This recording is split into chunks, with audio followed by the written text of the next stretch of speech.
نوح علیہ السلام کے ساتھ ایمان والوں کی ایک مختصر سی جماعت تھی. مختصر سی جماعت کا مطلب بھی یہ ہے کہ 950 سال آپ نے تبلیغ فرمائی، 80 لوگ ایمان والے تھے. 80 لوگ ایمان والے تھے، باقی اکثریت پورے کفر و شرک میں، حتیٰ کہ نوح علیہ السلام کی بیوی کافرہ تھی، بیٹا کافر ہوا. لیکن کیا حضرت نوح علیہ السلام کی اس دعوت کو ختم کر دیا گیا؟ کئی مرتبہ ایسا ہوتا کہ ان کی بیوی خود انہیں گرفتار کر کے اوباشوں کے ہاتھ میں دے دیتی اور وہ حضرت نوح علیہ السلام کو زد و کوب کرتے. کئی مرتبہ آپ پر انہوں نے سخت ترین حملے کیے، زخمی کیا. ان سالوں میں بہت مرتبہ نوح علیہ السلام آزمائش سے گزرے، لیکن وہ وقت بھی آیا جب حق و باطل کا فیصلہ ہونا تھا. اللہ رب العزت کی بارگاہ میں نوح علیہ السلام نے دعا کی، فدعا ربہ انی مغلوب فانتصر. انہوں نے دعا کی اپنے رب سے کہ اللہ مجھ پر یہ غلبہ پا رہے ہیں، یہ بڑھتے جا رہے ہیں، تو مدد نازل فرما. ففتحنا ابواب السماء بماء منہمر. اللہ تعالیٰ فرماتا ہے پھر ہم نے آسمان کے سارے دروازے کھول دیے پانی کے لیے اور ایسا پانی برسایا.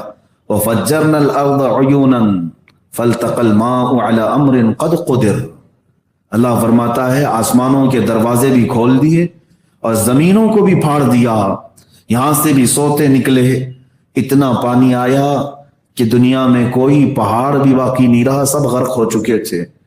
اب اللہ رب العزت کو جنہیں بچانا ہے انہی کو بچاتا ہے.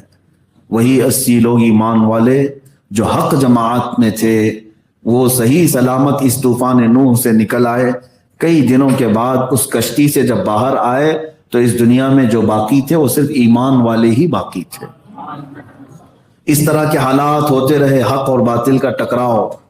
آپ کو پھر تاریخ میں لے جاؤں تو سیدنا ابراہیم علیہ الصلوۃ والتسلیم کے ساتھ بھی حق اور باطل کا ہی تو ٹکراؤ تھا. باطل کتنی طاقت جمع کرتا ہے میں آپ کو بتاؤں، کتنی طاقت اور قوت.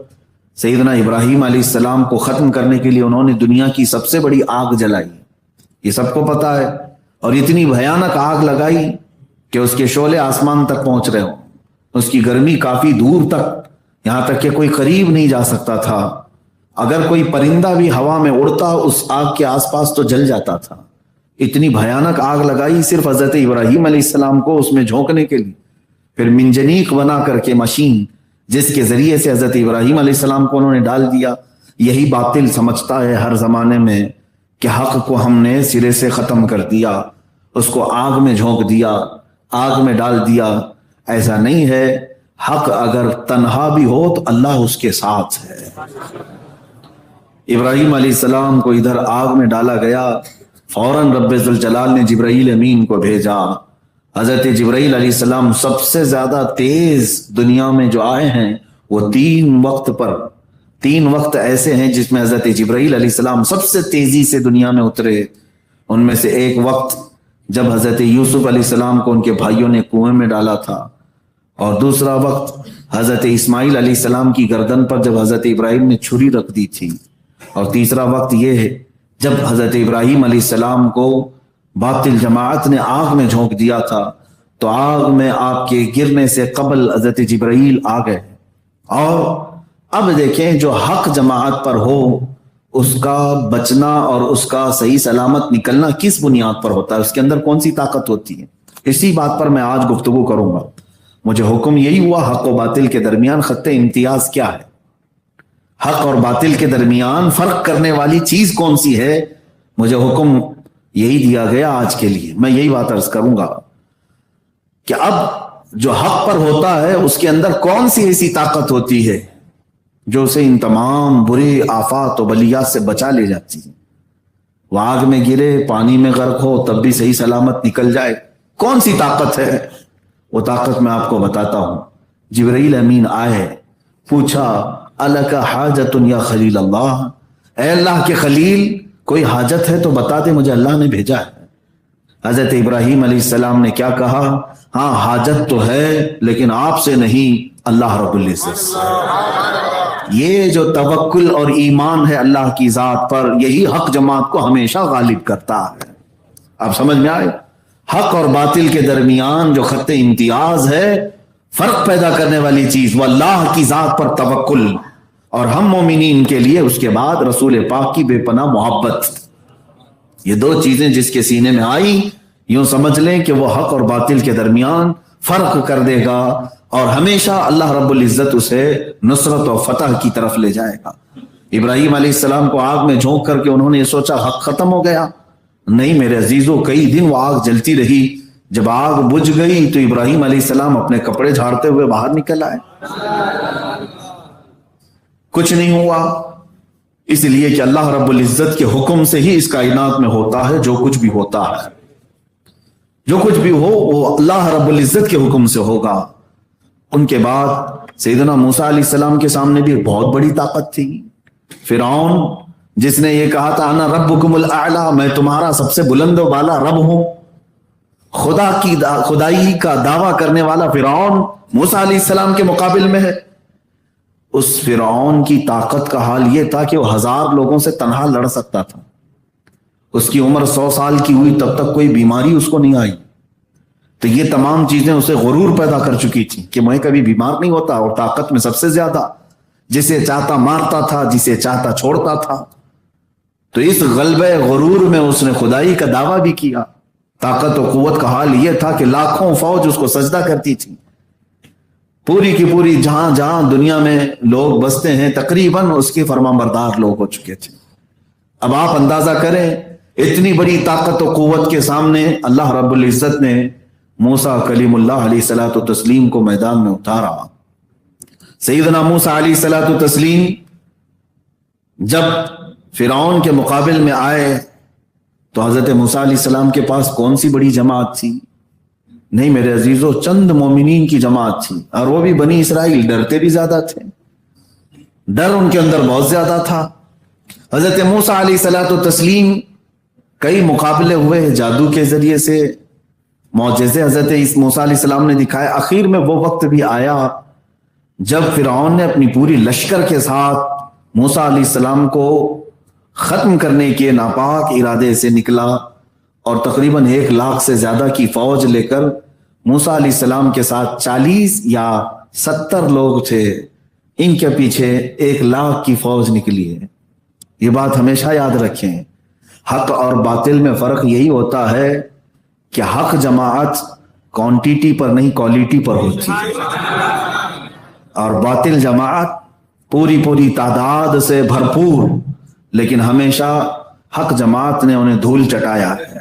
ہر زمانے میں یہ ہوتا رہا.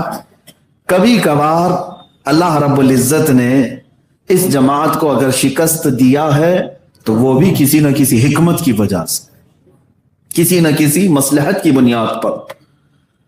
حضرت موسیٰ علیہ السلام کا پیچھا کیا، ایک جگہ ایسی آ گئی کہ سامنے سمندر ہے اور پیچھے فرعون کا لشکر ہے، 1 لاکھ کی فوج اس کے ساتھ، اور ادھر بڑا سمندر، بیچ میں تنہا ہے موسیٰ علیہ السلام. اب اس حق جماعت کو کون بچاتا ہے؟ کون اس حق اور باطل کے درمیان فیصلہ فرماتا ہے؟ تب بھی موسیٰ کلیم اللہ علیہ الصلوۃ والتسلیم جس خاص صفت سے نوازے گئے تھے وہ تو صفت ہے اللہ کی ذات پر توکل. 40 اور 70 کے قریب مومنین کو لے کر نہ گھبرانا کس سے، نہ فرعون کی بڑے لشکر سے، نہ سمندر کی موجوں سے، بیچ میں تنہا کھڑے ہو کر تب بھی موسیٰ علیہ السلام یہ کہتے ہیں اے ایمان والو نہ گھبراؤ، اللہ کی مدد آنی ہے، اللہ رب العزت کی مدد آئے گی. اور پھر رب تبارک و تعالیٰ کی مدد آئی. موسیٰ علیہ السلام کو حکم ہوا آپ اپنا عصا سمندر پر ماریں. آپ نے سمندر پر عصا مارا تو 12 راستے نکل آئے. آپ ان راستوں پر چلتے ہوئے دوسرے جانب نکل گئے. فرعون اور اس کے لشکریوں نے دیکھا کہ ہم بھی اسی طرح سے نکل جائیں گے، یہ سوکھے راستے ہیں. فرعون نے اپنے لشکریوں کو ان راستوں پر ڈالا تو اللہ تعالیٰ فرماتا ہے فَغَشِيَهُم مِّنَ الْيَمِّ مَا غَشِيَهُم، تو اللہ نے حکم فرمایا سمندر کو جیسا تھا ویسے ہی ہو جا اپنی موجوں کے ساتھ. تو سمندر نے انہیں ایسا ڈھانک لیا کہ کوئی انہیں دیکھ نہ سکا. فرعون کا غرور، اس کا تکبر، اس کا گھمنڈ اور طاقت ہمیشہ کے لیے اس پانی کے نیچے دب گیا، ختم ہو گیا.